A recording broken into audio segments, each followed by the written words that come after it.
Hello and welcome, I'm Jake from Botron. Adding devices to ELITE DataSystems, such as the ELITE Tester and Sentinel Continuous Monitor, is a very simple process. By the end of this video, you'll be up and running, ready to begin collecting data from your ESD program.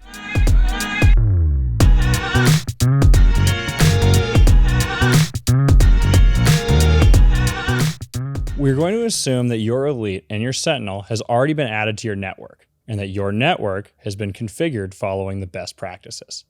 If this is not the case, there will be some links to our support articles in the video description that you can share with your IT team. To move forward, it's essential that you have a few key pieces of information. First, take note of the serial number and MAC address, both of which can be found on the serial plate situated at the back of your ELITE equipment. Secondly, make sure you also have the IP address on hand, which is accessible from the device menu. To access the menu on the ELITE, hold and release the pound key on the keypad. On the Sentinel, press the menu button on the right-hand side.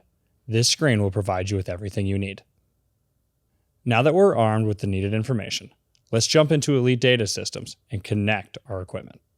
Inside of ELITE DataSystems, we're going to navigate over to the Devices tab. Here you will see three key sections. On the top is the device list. This displays a list view of all devices that have been added to EDS. Below that is the communication window. This displays commands and response between EDS and ELITE equipment on your network. Finally, on the rightmost window, you will see the interface for adding the ELITE equipment to EDS. There are three ways to connect hardware to EDS. The first being auto discovery. The second method is done by sweeping the network via IP. And lastly, by manually adding the device information that we obtained earlier in the video.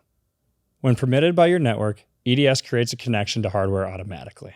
For auto discovery to do its job, your network must be configured to allow broadcasting.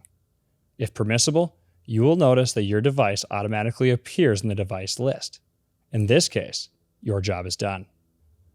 When using the IP address on your ELITE, you can enter it in the search field here. This will attempt to connect the specified IP address, establish the connection, and add it to your device list. In more intricately networked environments, manually adding devices can work best. You'll need the IP, MAC address, and serial number of the ELITE equipment. First, select a device type to be added, then enter the device information into the associated fields along with the port number. Both the ELITE test system and the Sentinel use port number 9760. After, click the Manually Add Unit button and you should see the device populate in the device list. And there you have it. Connecting hardware to ELITE DataSystem is as easy as that. For more information and to learn more about our other ESD products, please visit our website at botron.com. And don't forget to check out our other tutorial and product videos on our channel. Thank you for watching, and we look forward to hearing from you soon.